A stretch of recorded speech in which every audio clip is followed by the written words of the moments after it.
kebaikan Islam itu tidak bisa dilihat sempurna hanya melihat baiknya masjid.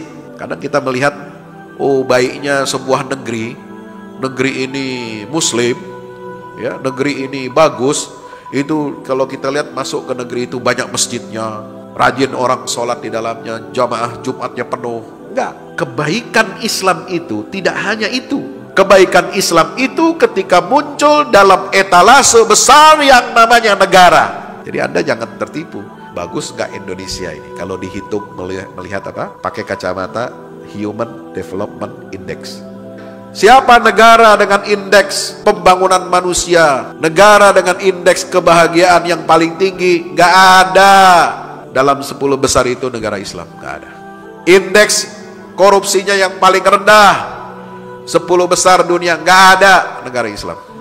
Jadi kalau saya melihat, kita ini punya dosa kolektif yang ini kita tidak laksanakan, kita tidak selenggarakan, ya, negara ini berdasarkan nilai-nilai aturan wahyu dari Allah Subhanahu wa Ta'ala. Ini yang disebut dengan ayat-ayat politik. Banyak orang yang menjadikan Islam sebagai kedok. Di mana-mana kalau pemilu nanti lawannya non muslim, nah biasanya baru dipakai ini isu agama. Ya benar, ya syarat memimpin itu harus muslim. Tapi kalau hanya mengandalkan itu, sementara si muslimnya kagak benar, prestasinya nggak ada, kemajuan yang ada di daerahnya itu nggak ada, padahal itu muslim. Orang lalu kemudian membandingkan dengan orang non muslim yang berhasil, yang punya prestasi, yang bisa memberikan harapan untuk perbaikan nasib rakyat, orang akan beralih, Pak, milih yang lain, milih yang kafir. Ini realitas, ini fakta, Pak. Ya, makanya kita jangan mencemarkan agama kita. Dengan apa? Dengan kita tidak menjadikan diri kita ini sebagai penegak kebenaran dan saksi yang bertindak dengan adil.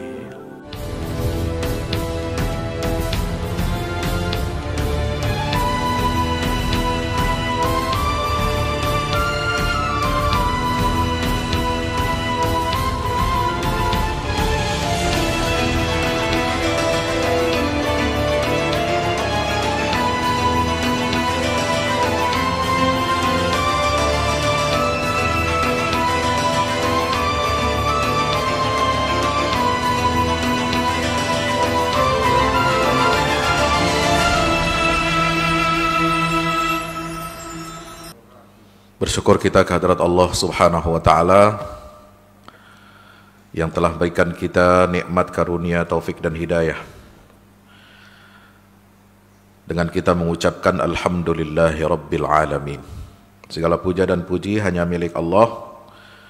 Dialah Tuhan seluruh alam, Tuhan satu-satunya yang berhak untuk disembah oleh seluruh manusia, apapun sukunya, apapun bangsanya, apapun bahasanya.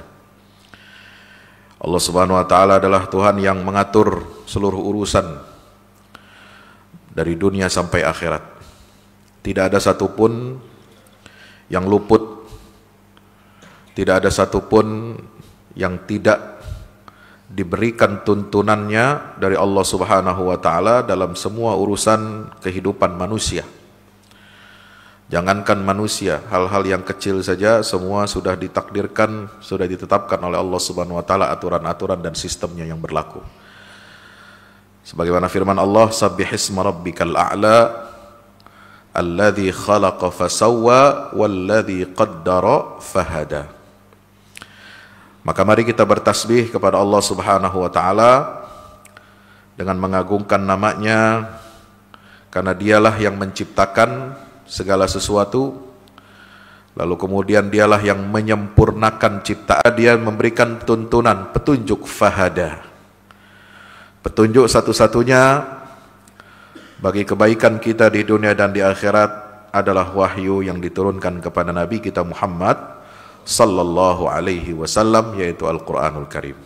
Maka mari kita bersalawat salam kepada junjungan kekasih Allah, Rasul Allah, utusan Allah kepada seluruh alam semesta, yang mengorbankan nyawanya, yang mengorbankan jiwanya, mengorbankan seluruh tenaganya hanya untuk tegaknya aturan-aturan dan sistem yang telah Allah sangat bersahabat, ya, diiringi dengan hujan deras tadi subuh, sebelum subuh bahkan saya keluar rumah 3:30 itu hujan deras, ya. Sehingga kita dapat melangkahkan kaki kita. Ini semakin berat tantangannya, ya. Kalau dalam ajaran Islam itu al-ajru ala qadril masyaqqah, ya, pahala yang Allah berikan kepada kita itu termasuk besar kecilnya itu diukur oleh sejauh mana dan seberat apa kesulitan kita untuk melaksanakan good governance. Ya, artinya apa? Pemerintahan yang baik. Emang ada pemerintahan dalam Islam? Kalau ada, seperti apa? Kenapa Islam harus mengatur pemerintahan itu, jalannya pemerintahan? Ya, kalau ada yang bertanya seperti itu, apalagi kalau ada yang meragukan bahwa Al-Quran ini membawa aturan dan ajaran yang sempurna, yang universal, yang komprehensif, maka bisa dikatakan dan tidak berlebihan kalau kita mengatakan itu adalah agama dan pemerintahan. Islam itu adalah agama yang mengatur aturan-aturan agama dan mengatur urusan dunia. Maka Islam ini membawa sebuah konsep peradaban yang utuh, ya. Salah satunya adalah tentang al-hukm, pemerintahan, ya. Nabi SAW dalam hadis sahih menyatakan, la tanqudanna 'ural islami 'urwatan 'urwatan. Jadi Islam ini kan ada simpul-simpulnya, ya. Simpul Islam itu di akhir zaman, ya, kalau ikatan buhul yang kuat ini, ya, yang disebut oleh Allah Subhanahu wa taala dalam beberapa ayat dalam Al-Qur'an, ya, itu lepas, maka yang namanya Islam itu, ya, tidak lagi mencerminkan ajaran Islamnya yang utuh dan asli. Maka Nabi SAW mewanti-wanti kepada kita, la tanqudanna 'ural islami 'urwatan 'urwatan. Nah, di situ pakai apa? Istilah urwah. Makanya Al-Quran itu menggunakan istilah al-urwatul wuthqa, ikatan yang kuat, satu ikatan yang kokoh. Tapi di akhir zaman, kata Nabi SAW, akan terurai, akan terlepas, ya, simpul-simpul Islam itu menjadi apa? Terpecah menjadi beberapa bagian-bagian kecil. Akan terurai satu demi satu ikatannya, simpul-simpulnya itu. Ya. Fa'awwaluhunna naqdan. Apa aspek ajaran Islam yang akan rusak, akan hancur, ya? Dari simpul yang pertama Islam ini yang akan hancur, akan rusak, kata Nabi SAW, as-salah, al-hukmu, mohon maaf, yaitu apa? Pemerintahan. Yaitu. Nah, jadi Nabi menempatkan pemerintahan itu atau hukum, ya, akan terlepas dari Islam. Wa akhiruhunna naqdan as-salah. Dan simpul Islam terakhir yang akan rusak, yang akan lepas itu adalah salat. Sehingga kalau kita baca uraian dari Al-Allamah Profesor Dr. Muhammad Said Ramadan Al-Buti, itu disebutkan dalam kitab Sirah Nabawiyahnya itu, inilah gambaran Islam yang utuh itu dari kepala sampai kaki. Kalau kita gambarkan dia sebagai anatomi tubuh manusia, ya. Kepalanya itu adalah pemerintahan. Jadi Islam ini mengatur, ya, urusan-urusan dari masalah-masalah dunia sampai akhirat.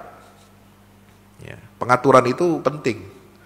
Ya, jadi Islam ini bukan hanya sholat, bahkan disebutkan oleh Nabi SAW, itu simpul terakhir, benteng terakhir dalam Islam yang akan lepas itu adalah sholat.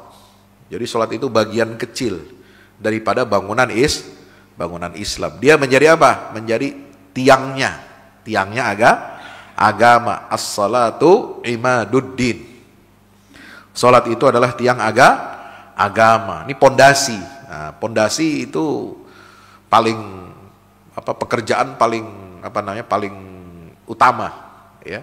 Kalau kita bangun rumah, bangun masjid, ya, itu termasuk gedung-gedung pencakar langit, itu yang paling harus diperhatikan adalah pondasinya. Ya, harus sesuai hitung-hitungannya, jangan sampai meleset. Ya. Maka pondasi ini kalau lemah, kalau dia tidak diperhatikan dengan baik, pembangunannya asal-asalan, bisa dipastikan semua bangunan itu akan runtuh cepat atau lambat. Ya. Makanya Nabi SAW memperhatikan masalah sholat ini. Maka sholat itu disebutnya sebagai tiang agama. Ya. Baru kemudian ada bangunan-bangunan yang lain. Berdirilah, ada ada pintunya, ada temboknya, ada atapnya, ada jendelanya dan lain sebagainya, ada sanitasinya. Ya. Sehingga apa? Rumah atau bangunan itu bisa layak untuk Oktober kemarin presiden baru dilantik, ya kan? Kemudian November kemarin tanggal 27 ada pemilihan kepala daerah. Ya. Maka umat muslim ini harus terus diingatkan, jangan cuma kita sibuk ribut urusan pilih memilih.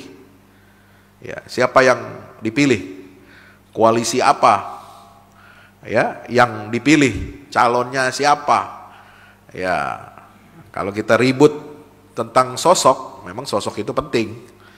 Ya, tetapi tidak masuk kepada substansinya, ya kita hanya ya dari siklus 5 tahunan ini kita hanya dapat apanya? Dapat kulit-kulitnya aja, ya.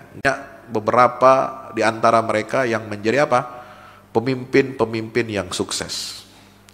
Kepala negara, pemerintahan yang sukses. Ya. Awalnya dari mana? Ya tentu ada konsep yang disebut dengan apa? Oleh Al-Quran ketika menyebut nama Nabi Adam itu apa? Inni ja'ilun fil ardi khalifah. Aku jadikan manusia di atas muka bumi ini sebagai khalifah. Yang kedua, ketika menyebut Nabi Ibrahim alaihissalam, inni ja'iluka linnasi imama. Aku jadikan kamu wahai Ibrahim sebagai pemimpin bagi seluruh manusia. Min azwajina wa dzurriyyatina qurrata a'yun. Apa ujungnya? Waj'alna lil muttaqina imama. Itu dalam surat apa? Al-Furqan, ya, di halaman terakhir itu. Ya, doanya orang beriman itu salah satu sifat ibadur rahman adalah mereka senantiasa berdoa. Ya Allah, ya Tuhan kami, anugerahkanlah kepada kami, ya, hablana min azwajina, istri, pasangan-pasangan hidup kami. Ya, wa dzurriyyatina, dan anak cucu keturunan kami, qurrata ayun, jadi di dunia ini adalah suaminya, pasangannya dan juga anak-anaknya. Ya. Qurrata ayun. Ya, bagaimana menjadi penyejuk mata yang baik, ya, kalau dipandang menyenangkan, kalau disuruh, ya, dia taat, ya, kalau dia ini kemudian dia melaksanakan apa yang diarahkan. Nah, tapi juga itu tidak cukup. Doa kita ketika kita memohon kepada Allah Subhanahu wa taala agar anak cucu, keturunan dan pasangan kita menjadi penyejuk hati kita, waj'alna lil muttaqina imam. Ada dua doanya. Yang kedua, yang terakhir ini penting. Ya Allah, jadikanlah kami pemimpin bagi orang-orang yang kadang-kadang kita nikah, ya, ketika semangat dulu masih muda, ya, pengen cari jodoh, pengen menikah, ya, ketika ditanya apa tujuan menikah, ya sekedar untuk apa? Untuk apa biasanya? Ya, tujuan menikah itu apa biasanya? Ya, untuk menjaga kemaluan, ya, betul, hifzul furuj, supaya kita menenteramkan hati, tidak mengumbar syahwat, Kita menyalurkan hasrat seksual kita itu dengan cara yang halal, betul. Ya. Tapi salah satu maqasid syariah yang sering dilupakan oleh Muslim, apa nih umat Islam kok yang mimpin ini di negara-negara Muslim? Ya, kalau kita lihat mulai dari Indonesia sampai kemana? Ke Maroko, dari ujung barat sampai ujung timur. Ya, negara-negara mayoritas Muslim di dunia ini, kok yang mimpin ini kayaknya kebanyakan orang-orang fasik, orang-orang sekuler, orang-orang yang jauh dari agama. Hah? Kenapa coba? Orang-orang yang jauh dari pengamalan ajaran agama. Ada mungkin orangnya baik, hatinya baik, ya, terenyuh, dia pengen membangun bangsanya, juga jauh dari agama. Nah ini kenapa? Karena kita umat Islam, ya, ketika membangun rumah tangga ini kita nggak dapat, ya, materi untuk apa kita menikah, untuk apa kita berkeluarga. Nggak sampai tujuan kita, bahwa tujuan kita menikah bukan hanya untuk senang-senang, bukan hanya untuk menyalurkan hasrat seksual, bukan hanya untuk melanjutkan keturunan. Ya, itu kan ada tuh biasanya. Salah satu maksud syariat adalah untuk diberikan keturunan, reproduksi. Ya. Kenapa nggak dididik kepemimpinan? Ini lemahnya kita. Nah, ini kaderisasinya kurang. Coba lihat orang-orang kiri, Pak. Ya, kalau kita ini dalam dunia politik, kita lihat politik nasional kita aja di Indonesia, ya, yang dominan dalam kancah politik nasional kita dari pusat sampai daerah, kebanyakan, ya, dari kalangan mana? Ya, dari kalangan kiri. Ya, partai terbesar ideologinya kiri.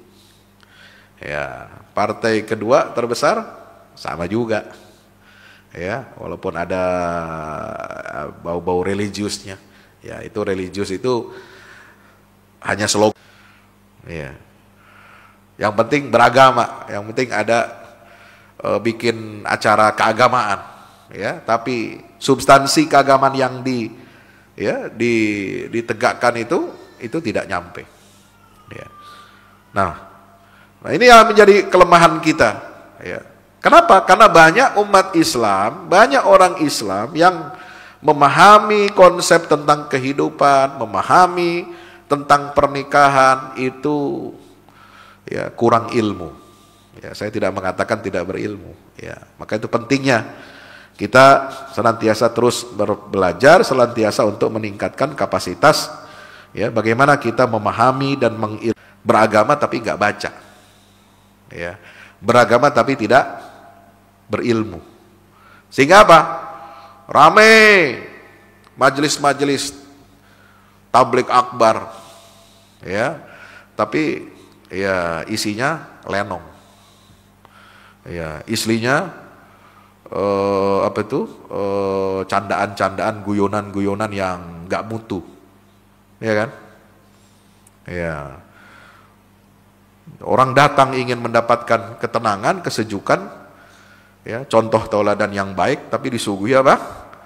Ya, stand up komedi. Ya, yang begitu-begitu lebih baik jadi pelawak aja udah. Ya. Ya, kalau jadi pelawak halal, Pak. Menghina orang tuh halal. Kenapa? Ya pelawak. Ya kan? Tapi kalau jadi pendakwah nggak boleh begitu. Ya, ada etikanya.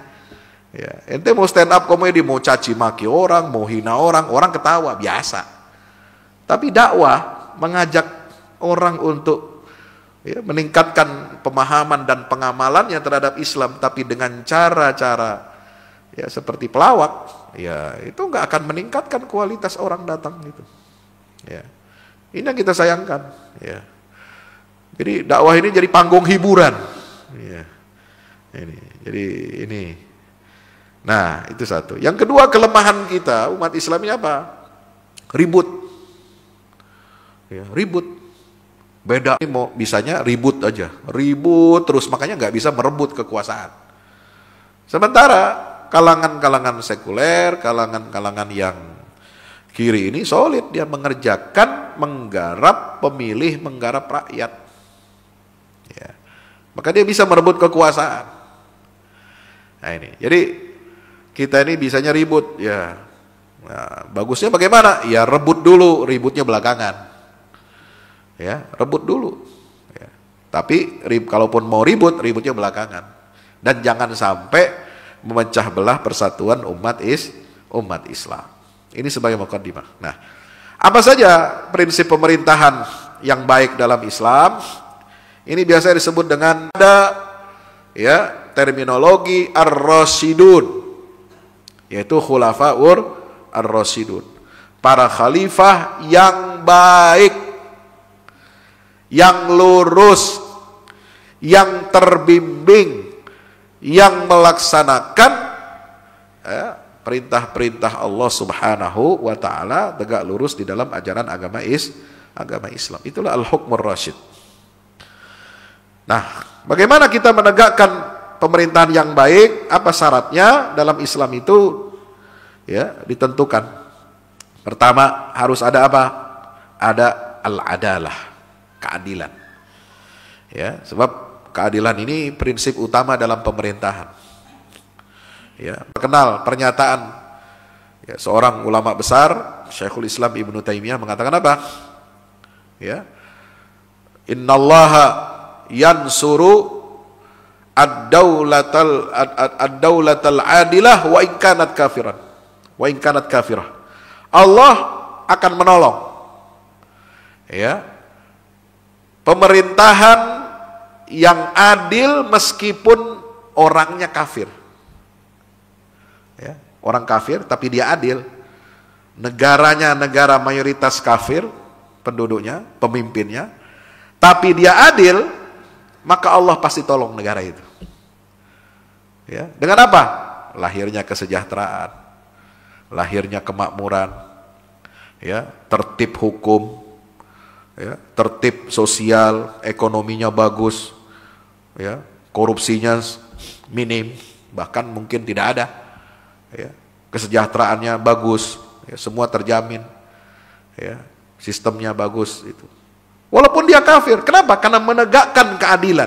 Jadi adil ini itu sesuatu yang bersifat universal, tidak harus ya hanya orang Islam aja yang bisa adil.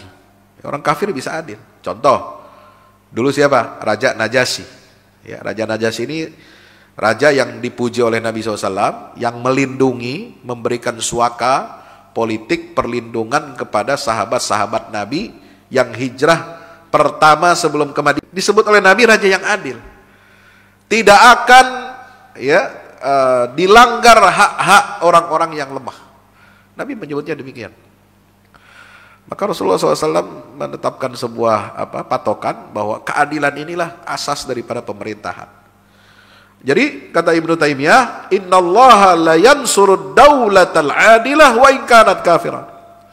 Allah pasti akan menolong, akan memuliakan, akan memajukan negara dan pemerintahan yang menegakkan keadilan meskipun orangnya kafir. Ya. Kemudian apa? Wala yansurud daulataz zalimah wa in kanat mu'minah. Ya, syarat beriman itu penting, betul. Ya, beriman itu penting. Pemimpin itu harus beriman. Tapi yang kedua yang tidak boleh lepas dari keimanan itu adalah adil. Banyak pemimpin kita, ngakunya beriman, Muslim, ya, tapi dia tidak adil. Ya, dia tidak menjalankan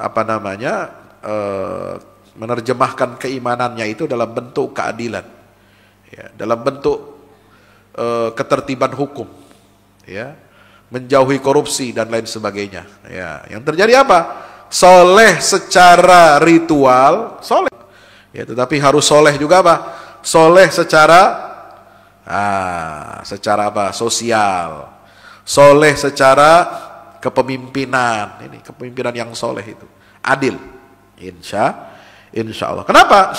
Al-Quran perintahkan itu. Innallaha ya'murukum an tu'addul amanati ila ahliha wa idha hakamtum bainan nas an tahkumu bil adli innallaha ni'imma ya'izukum bih innallaha kana sami'an basira.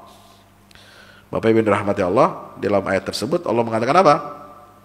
Ya, sungguhnya Allah memerintahkan kepada kamu. Nah, kamu itu siapa yang disasar, yang dituju dengan perintah ayat ini untuk mereka menegakkan menunaikan amanah dan menegakkan keadilan ketika memerintah, itu adalah para pemimpin. Ya, innallaha ya'murukum an tu'addul amanat ila ahliha wa idza hakamtum bainan nas an tahkumu bil adl. Ya, kalau kamu memberikan keputusan di antara manusia, maka putuslah dengan adil. Ya. Keadilan apa? Sekarang kita wujudkan dengan apa? Dalam bentuk keadilan sosial, keadilan ekonomi. Nah, ini penting. Jadi semakin kita menghayati, ya, bisa mengamalkan ajaran Al-Quran, semakin kita itu soleh secara dunia. Ya, sebab apa? Kita nggak boleh hanya solehnya itu akhirat aja. Ya, kita minta kebaikan kepada Allah di dunia dan akhirat. Rabbana atina fid dunya hasanah wa fil akhirati hasanah. Ya Allah, berikanlah kepada kami kebaikan di dunia. Apa kebaikan dunia? Ya, kemakmuran, kesejahteraan, keadilan sosial, keadilan ekonomi. Nah, itu harus ada apa? Harus ada undang-undangnya. Ya, untuk apa? Menegakkan neraca keadilan. Kamu penegak kebenaran karena Allah. Syuhada bil qis, dan saksi-saksi yang bertindak dengan adil. Ya. Yang dimaksud dengan penegak kebenaran itu apa? Saksi-saksi itu apa? Nah, ini perlu kita bertanya. Apakah penegak kebenaran itu ya hanya dengan kita mendirikan sholat, kita puasa Ramadan, kita bayar zakat, kita haji dan umroh, lalu itu kita sudah disebut sebagai penegak kebenaran? Belum. Ya, itu pondasinya, esensinya itu. Tapi seorang muslim yang baik, ya, yang ini perintah kepada orang beriman itu, ya, bukan hanya menegakkan sholat, menegakkan aturan-aturan rukun Islam, tapi juga menjadi apa? Jadilah kamu penegak aturan. Ya, penegak aturan itu siapa? Penyelenggara negara. Jadilah aparat negara yang benar. Itu qawwamina lillah. Nah, makanya jadi orang Islam ini harus apa? Harus aktif. Ya, harus aktif ikut mengurusi, ya, ikut memperbaiki bangsa dan negara. Ya, ini ayat ini penting, ya, bukan sekedar ayat biasa supaya kita jadi saksi yang baik. Wah, saksi kayak apa? Dalam pemilu, ya, saksi. Keunggulan umat Islam ini, Allah mengatakan bagaimana? Dalam ayat itu dikatakan apa? Wa kadzalika ja'alnakum ummatan wasata. Al-Baqarah 143. Ya. Surat Al-Baqarah ada berapa ayat, Pak? Semuanya? 286. Tengah bagi 2 jadi angka berapa? 286 dibagi 2 jadi 143. Ayat 143 itu berbicara tentang keutamaan dan keistimewaan umat Islam. Apa keistimewaannya? Umat terbaik, kamu harus menjadi saksi. Kamu harus jadi penegak aturan, kamu harus jadi penyelenggara negara. Kalau bahasa modernnya sekarang. Ya. Kenapa? Kebaikan Islam itu tidak bisa dilihat sempurna hanya melihat baiknya masjid.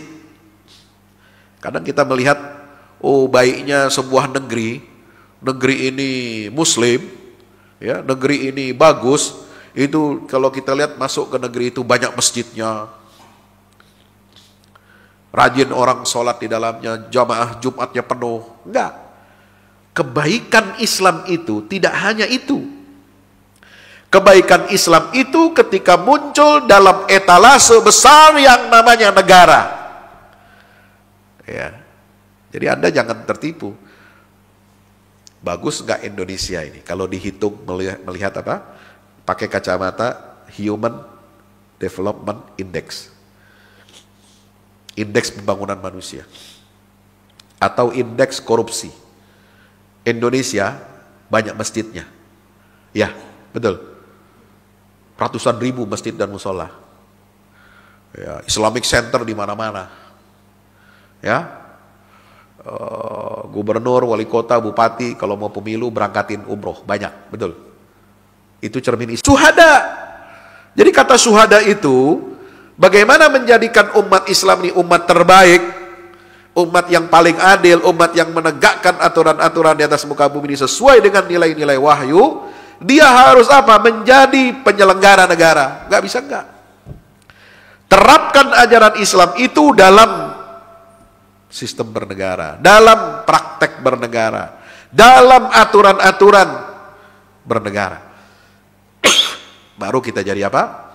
Ummatan wasat. Itulah yang dipraktekkan oleh Rasulullah sallallahu alaihi wasallam dan dipraktekkan oleh khulafaur Rasyidin. Mereka bukan hanya ahli ibadah. Ya. Baru namanya ummatan wasaton. Kalau kita berhasil menjadi penyelenggara negara yang menegakkan nilai-nilai Allah itu, maka Rasulullah akan bangga. Wa yakunar rasulu alaikum syahida. Patron kita adalah Rasulullah. Contoh kita yang terbaik untuk menegakkan aturan-aturan Islam dalam atau wahyu itu dalam kehidupan bernegara itu adalah Rasulullah. Maka disebut wa yakunar rasulu alaikum syahida. Jadi kalau kita mau lihat praktek bernegara yang benar, lihatlah kepada Rasulullah SAW. Itu maksud ayat ini. Ya. Jadi begitu saya memahami ayat, Pak. Ya. Jangan kita menilai, oh baik, ya kaki ngatung di mana-mana, di warteg banyak gitu kan. Ya, dengan berbagai macam alasan. Ya. Ternyata itu bukan ukuran kita. Makanya kalau kita lihat siapa negara dengan indeks pembangunan manusia, negara dengan indeks kebahagiaan yang paling tinggi, gak ada. Dalam 10 besar itu negara Islam, gak ada. Indeks korupsinya yang paling rendah, 10 besar dunia, gak ada negara Islam. Jadi kalau saya melihat, kita ini punya dosa kolektif.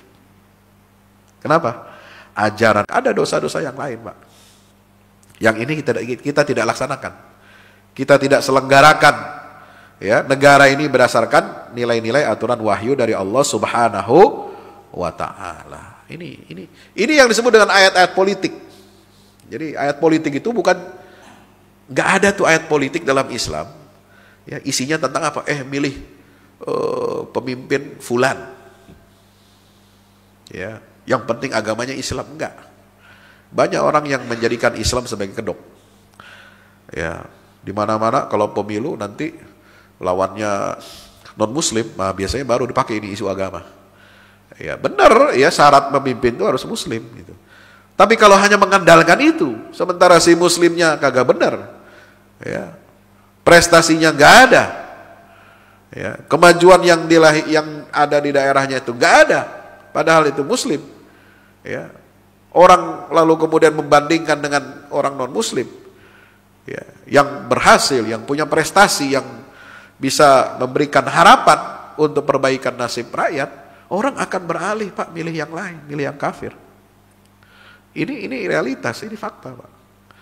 Ya, makanya kita jangan ya mencemarkan agama kita. Dengan apa? Dengan kita tidak menjadikan diri kita ini sebagai penegak kebenaran dan saksi yang bertindak dengan adil. Ini satu, ya, al-hukmur rasyid. Yang digambarkan dalam surah Al-Baqarah ayat berapa? 247, ya. Ketika berkisah tentang apa? Tentang pemimpin Bani Israel namanya Tolut. Tolut inilah yang membuka jalan bangkitnya pemerintahan Daud. Ya, karena pasukan Tolut mengalahkan Jalut, dan yang membunuh Jalut adalah seorang anak muda yang cerdas, anak muda yang kuat, anak muda yang perkasa, anak muda yang soleh, yaitu namanya Daud. Dan itu hasil seleksi, ya, seleksi dari Allah Subhanahu Wa Taala. Itu kisahnya dalam surat Al-Baqarah, ya, bahwa Nabi Bani Israel ini membawa kabar gembira, kalau kalian ingin, ya, baik, ingin mendapatkan kekuasaan yang baik, ya, kesejahteraan, maka ini calon pemimpin, ya, yang direkomendasikan. Allah telah mengutus untuk kalian Tolut sebagai raja. Tapi orang Bani Israel ini angkuh, menolak, ya. Dari mana dia bisa mendapatkan kekuasaan? Padahal dia nggak punya fulus. Ya, itu bahasanya begitu. Walam yu'ta sa'atan minal mal. Orang nggak punya fulus, nggak punya duit, kau mau memimpin, ya, gitu ya. Nah, berarti sama aja zaman dulu sama sekarang, ya kan? Ya, seolah-olah ada syarat tidak tertulis. Kalau mau jadi pemimpin harus banyak fulusnya. Kalau nggak punya fulus, tapi berambisi untuk menjadi pemimpin dan penguasa, ya datanglah itu pemodal, ya, menawarkan duit. Lu mau pakai duit aneh nggak? Ya, lu mau menang pemilu apa kagak? Nih aneh punya modal, ya, ente boleh pakai. Nah, itu investasi politik namanya, ya. Jadi kong kali kong. Jadi ada pemimpin, ya, pengen berambisi berkuasa, nggak punya duit, datang pemodal. Nah, inilah yang disebut dengan OP, oligarki pemodal. Ya, oligarki pemodal datang tuh musim pilkada, musim pilpres, dia datang ke sebar masing-masing calon, ya, yang diusung itu. Jadi itu masuk, maka rusaknya itu dari situ. Ya. Nauzubillah min zalik. Maka itu kita berkaca kepada Al-Qur'an, memilih pemimpin itu apa? Ya, apa namanya? Qala innallaha astafahu 'alaikum wa zadahu bastatan fil ilmi wal jism. Kembalikan kepada mekanisme yang telah ditetapkan Al-Qur'an, yaitu kriteria pemimpin harus apa? Kuat fisiknya dan ilmunya. Insya Allah. Yang kedua, dalam surat Yusuf ayat 55 sampai 56. Ya, bagaimana Nabi Yusuf itu menjadi penguasa di Mesir, ya. Dia ditawari oleh raja, ya, sebuah jabatan kedudukan. Kamu mau jadi apa? Ya. Maka Yusuf mengusulkan kepada raja, ij'alni ala khazainil ard. Jadikan saya perbendahara negara. Jadi bendahara negara. Ya, inni hafizun alim. Apa penyebabnya dia memilih, Nabi Yusuf ini memilih sebagai bendaharawan negara? Karena aku memiliki kemampuan untuk menjaga, ya, aset negara dengan baik, alimun, dan memiliki ilmu, ya, punya keahlian, ilmu manajerialnya. Jadi nggak sembarangan. Nah, itu. Jadi kisah-kisah Al-Quran ini itu mengarah kepada apa? Membentuk pemerintahan yang efektif, ya. Melalui apa? Melalui sifat kepemimpinan. Buat ternak saja itu ada kriterianya. Apalagi dipekerjakan, diberi mandat untuk mengurus negara, nggak sembarangan. Ya, kita milih orang daftar kerja, ya, kita punya perusahaan, kita perlu rekrutmen karyawan, kita pilih orang yang kita mau seleksi. Kita terima sebagai karyawan di perusahaan kita, kan kita harus sesuai. Kita harus pilih, kita harus seleksi. Ya, itu aja ada seleksinya. Ya, ngangon kambing aja ada syaratnya. Ya, memelihara ternak saja harus apa? Ada syaratnya. Ya, al-qawiyul amin, inna khaira man ista'jarta al-qawiyul amin. Ya, sebaik-baik orang yang kau pekerjakan, wahai ayah umum.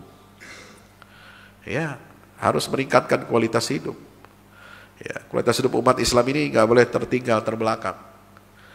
Ya, jangan sampai kita umat Islam ini umat yang disebut sebagai umat terbaik, ya, tapi ilmu pengetahuan kita lemah, pendidikan kita lemah, ya.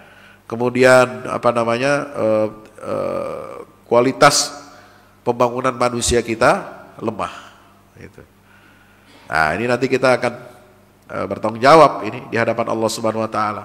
Ya, maka setiap pemimpin harus apa? Ya, dia gunakan perangkat kekuasaannya itu untuk apa? Dalam surat Toha itu ayat 118 coba dibuka. Ya, Allah menyebutkan tentang kisah Nabi Adam di sorga. Wahai Adam, sungguhnya kamu di dalam sorga itu la taju'a fiha wa la ta'ra. Kamu tidak boleh kelaparan. Yang kedua, kamu tidak boleh telanjang. Ya. Wa annaka la tazma'u fiha, kamu tidak boleh kehausan. Wa la tadha, tidak boleh kepanasan. Ini. Jadi itu semua menyimbolkan 3 kebutuhan dasar manusia. Apa? Sandang, pangan, papannya. Ya, makanan, minuman tercukupi, gak boleh lapar, gak boleh haus. Berarti harus apa? Ada air bersih, ya, supaya bisa minum. Ya, kalau minum apa saja, bahaya. Ya. Minum air kotor, minum air beracun, minum air terkontaminasi, ya, minum minuman keras, itu beracun juga. Ya, itu air itu sumber kehidupan. Maka disebutkan dalam Al-Quran, la tazma'u fiha, kamu nggak boleh kehausan. Ya, nggak boleh apa? Dehidrasi. Harus minum yang cukup, airnya berkualitas, airnya bagus.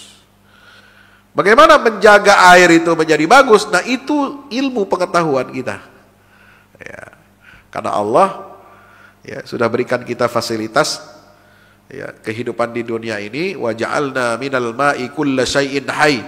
Kami telah ciptakan, jadikan segala sesuatu dari air. Jadi air itu sudah Allah siapkan di bumi ini sejak jutaan tahun yang lalu, ya. Itu berupa apa? Dari sumber-sumber mineral, ya, yang sangat baik untuk pemerintah. Ya. Makan tercukupi, pakaian tercukupi. Ya. Itu baru disebut manusia. Yang ketiga disebut manusia apa? Punya rumah. Ya, punya rumah. Punya tempat berteduh. Supaya apa? Tidak kepanasan dan tidak kehujanan atau kedinginan. Nah, kalau rakyat nggak terpenuhi ini, ya itu nggak bisa disebut sebagai pemerintahan yang baik. Ya. Itu konsepnya ada dalam Al-Quran. Ya, jadi Quran ini lengkap. Ketika berbicara tentang Adam sebagai khalifah di atas muka bumi, ya, itu dikasih aturannya. Kamu kalau jadi namanya. Yang keempat, ciri pemerintahan yang baik dalam Islam Al-Quran ini adalah akuntabilitas. Ya, semua harus bisa dipertanggungjawabkan. Ya, karena jabatan kekuasaan itu adalah amanah. Amanah itu harus bisa dipertanggungjawabkan. Setiap amal kita akan dinilai, akan dicatat oleh Allah Subhanahu Wa Taala. Ya, semua itu jadi apa? Transparan. Ya, jadi akuntabel. Nah, ini prinsip akuntabilitas dalam Islam ini luar biasa. Pertanggungjawaban atas tindakan dan kebijakan yang diambil. Termasuk akuntabilitas bagaimana masyarakat bisa mengawasi jalannya pemerintah. Legislasi, ya, mengontrol jalannya kekuasaan. Ya, pemerintah ini harus dikontrol, nggak boleh dia berjalan sendirian, semaunya. Harus ada berdasarkan undang-undang. Dia melaksanakan isi undang-undang. Dia melaksanakan keputusan-keputusan berdasarkan masukan-masukan dari rakyat melalui wakil rakyat. Kemudian budgeting, membuat anggaran, ya, anggaran yang benar. Ya, anggaran yang bisa menciptakan rasa keadilan di tengah masyarakat. Baru yang ketiga adalah membuat undang-undang, ya, peraturan-peraturan sosial dan sebagainya. Nah ini, jadi Al-Quran itu banyak nilai-nilai itu. Ya, faman ya'mal ya, ini. Jadi rakyat itu harus siap untuk dinilai. Ya, seperti apa? Seperti dia ada di dalam akuarium, ya, semua orang melihat, ya, dari semua sisi. Ya, jangan sampai lengah, jangan sampai dia keliru, jangan sampai dia berbuat zalim, ya, tidak melaksanakan aturan-aturan atau undang-undang yang menjadi mandatnya. Kemudian al-hukmur rasyid itu apa? Musyawarah. Harus ada musyawarah. Tidak boleh diktator, ya, tidak boleh main sepihak, menetapkan aturan tanpa musyawarah, nggak bisa. Itu harus ada musyawarah. Al-Quran mengajar. Bayangkan seandainya bapak-bapak ini, ya, jamaah semua yang ada di masjid Jannatul Firdaus ini dulu jadi sahabatnya Rasulullah. Memandang Nabi itu kan sakral, pemimpin tertinggi, ya, pemimpin yang luar biasa, dibimbing oleh wahyu, nggak bisa salah, nggak mungkin salah. Ya, tapi Rasulullah yang dibimbing oleh wahyu, manusia yang paling mulia di atas muka bumi ini, ya, itu kalau dalam hubungan sosial terikat dengan hukum-hukum sosial. Ya. Jadi pemimpin yang suci seperti Rasulullah ini itu terikat dengan hukum sosial, walaupun beliau ini sebagai pemimpin agama dan pemimpin negara. Demikian pula Khulafaur Rasyidin, lari dari engkau. Itu pemimpin kayak Nabi aja bisa begitu. Apalagi yang bukan Nabi, apalagi yang bukan Rasul. Ya. Orang akan menjauh gitu. Fa'fu anhum, maka pemimpin itu harus punya sifat apa? Welas asih, maafkan mereka. Wastaghfir lahum, mohonkan ampunan kepada Allah. Wasyawirhum fil amri, ajak mereka bermusyawarah.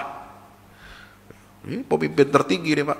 Ya, dia bisa mengambil keputusan kapan saja dan tanpa pertimbangan, tanpa tanpa mengajak orang lain bicara, bisa. Tapi Rasulullah sebagai pemimpin yang suci, yang maksum, dalam hukum sosial dia harus tunduk kepada hukum sosial. Apa? Bermusyawarah. Gitu. Maka kalau jadi manajer, jadi pimpinan perusahaan, pimpinan lembaga, ya, apakah di dalam konteks negara maupun kemasyarakatan, dia harus apa? Tunduk kepada hukum sosial Allah ini. Yaitu apa? Musyawarah. Insya Allah. Terakhir, ada keadaban dan etika. Ya, etika ini harus dijunjung tinggi. Ya, keadaban harus dijunjung tinggi. Ya, kita mengutip ucapan presiden kita, tidak ada tentara ataupun pasukan menciptakan masyarakat yang baldatun thayyibatun wa rabbun ghafur. Inilah keadaban Islam. Pemimpin itu ya harus mencerminkan nilai-nilai akhlakul karimah, ya. Laqad kana lakum fi Rasulillahi uswatun hasanah. Pemimpin itu harus harus ada uswah, ada keteladanan sebagaimana dalam surat Al-Ahzab ayat 21. Ya.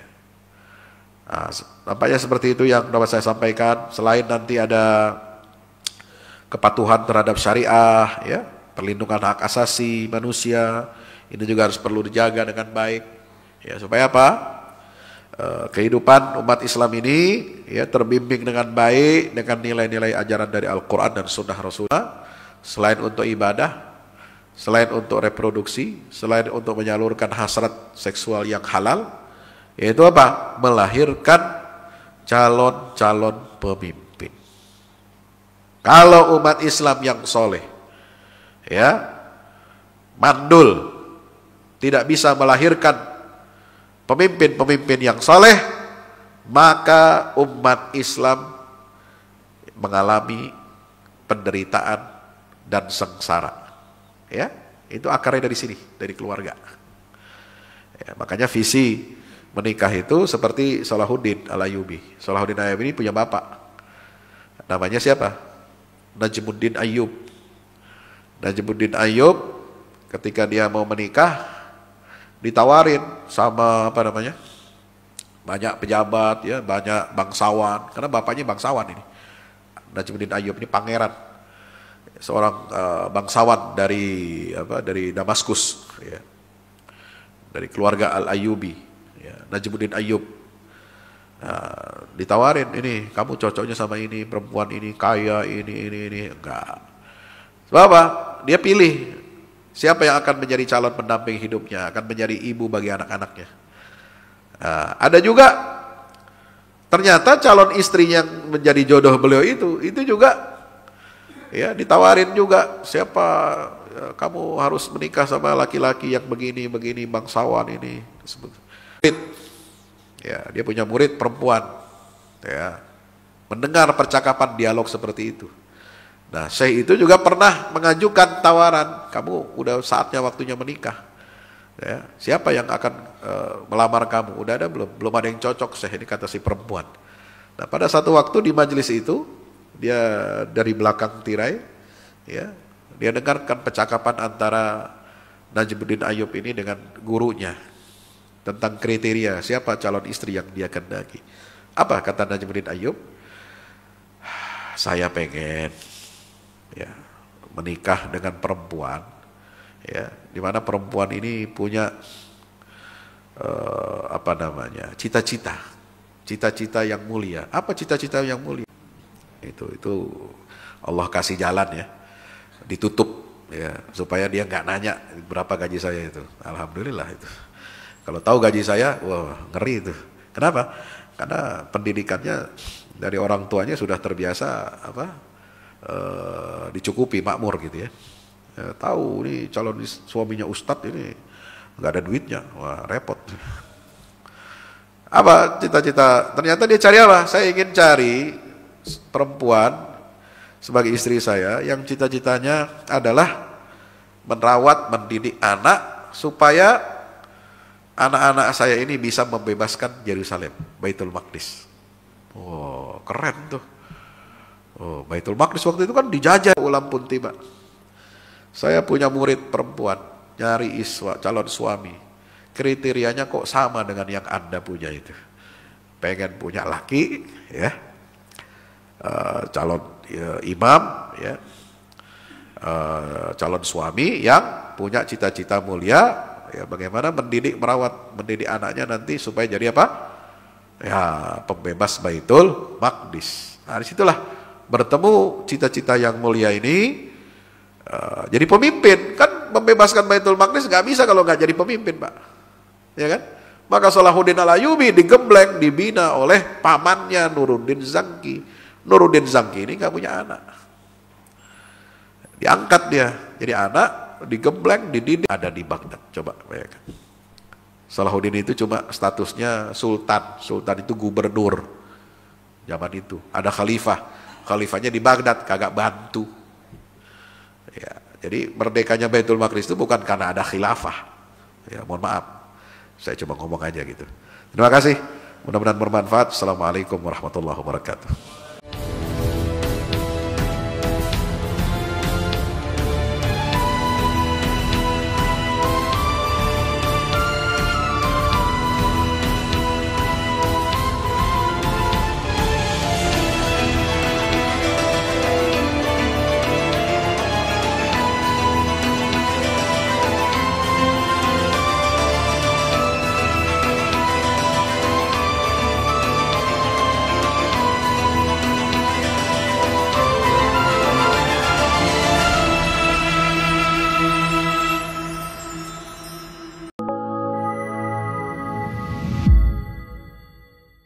Yang terbaru dari Ustadz Fahmi Salim, buku Runtuhkan Zionis Rebut Baitul Maqdis, buku yang siap membuka cakrawala pikiran dan batin sahabat, sudah bisa dipesan sekarang juga. Hasil yang dicapai para mujahidin dalam pertempuran Badai Al-Aqsa 7 Oktober 2023 memiliki arti penting ataupun nilai strategis, bukan hanya dalam pembuktian bahwa kekuatan Israel bisa dikalahkan bahkan oleh pihak yang memiliki persenjataan jauh di bawahnya. melainkan juga dalam menyadarkan dunia Islam, terutama para pemimpinnya yang memilih menjadi penonton ketimbang membantu sesama saudaranya. Buku ini adalah salah satu bentuk dukungan dan ikhtiar dengan niat berjuang bersama-sama dengan mujahid Palestina. Tak sekedar memberikan informasi, membeberkan fakta atau data kepada khalayak di Indonesia. Buku ini juga hadir untuk meluruskan tudingan, bahkan fitnah terhadap para pejuang di sana. Betapapun kita berada jauh dari Al-Quds, melalui buku ini kita akan dapatkan bagaimana kita bisa memperoleh pahala yang sebanding dengan para pejuang di garda terdepan di negeri perlawanan Palestina. Dapatkan buku Runtuhkan Zionis Rebut Baitul Maqdis segera.